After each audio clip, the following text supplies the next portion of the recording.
கருப்பு உளுந்தை வறுத்து எடுத்துக்க போகிறோம். அதுக்கு வெறும் கடாயில் எண்ணெய் எதுவும் சேர்க்காம அந்த 200 கிராம் கருப்பு உளுந்தை வறுத்து எடுத்துக்கோங்க. ஒரு 2 to 3 மினிட்ஸ் வறுத்தா போதும். இதே போல் எள்ளையும் வறுத்து எடுத்துக்க போகிறோம். பாருங்க, நல்லா கலர் சேஞ்ச் ஆயிருக்கு. இதை தனியாக எடுத்து வச்சுக்கலாம். அடுத்ததா அதே பேனில் 1 ஸ்பூன் ஆயில் சேர்த்து கட்டி பெருங்காயத்தை பொரிச்சு எடுத்துக்க போகிறோம்.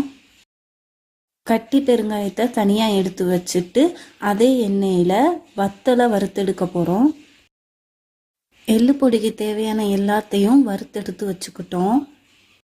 வறுத்தெடுத்த எல்லா பொருளும் நல்லா ஆறுனதும் ஒன்றா மிக்சியில் போட்டு அரைச்சி எடுத்தால் எள்ளு பொடி ரெடி.